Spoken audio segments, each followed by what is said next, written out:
aujourd'hui, il y a une grosse mobilisation, notamment la fermeture de l'école au niveau maternel et au niveau primaire, pour poursuivre sur le mouvement qui avait déjà été initié au mois de juin. Nous n'avons pas été entendus par l'inspecteur académique. La suppression de la classe a été faite depuis la rentrée scolaire. Et aujourd'hui, nous avons un sureffectif dans des petites classes qui sont à double niveau, à savoir entre 28 et 30 élèves par classe en maternelle.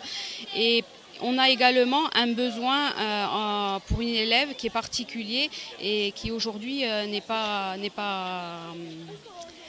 celui qu'on attendait.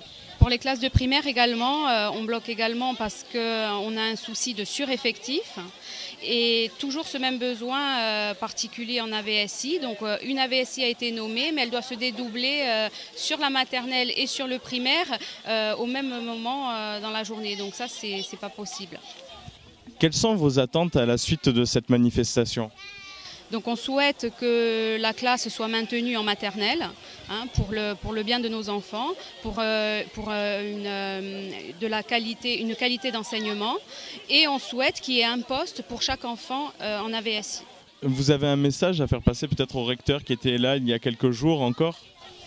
Ben oui, on voudrait qu'il nous laisse cette année pour qu'on puisse s'organiser, pour trouver les effectifs souhaités, dont il souhaite, parce qu'on ne connaît pas le nombre qu'il faudrait d'élèves pour garder le maintien de cette classe. Donc nous, on veut un enseignement de qualité, notamment sur des petites sections, sur des enfants qui ont entre 3 et 5 ans. Et pour nous, cette fermeture de poste est inconcevable. D'autant qu'en primaire, on a une surcharge en effectifs avec des classes à 32 élèves. Et il n'y a pas d'ouverture de poste, donc c'est un peu contradictoire. On ferme quand il n'y a pas assez, mais on n'ouvre pas quand il y en a trop. On voit sur tout le territoire corse et même sur le continent, beaucoup de classes qui ferment et qui deviennent en fin de compte des doubles classes, surtout en ruralité.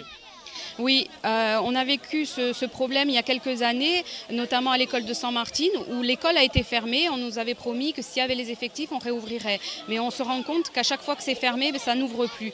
Mais on gonfle les classes, il y a des sureffectifs et les enfants ne peuvent pas avoir une qualité d'enseignement avec des effectifs qui dépassent les 30 élèves.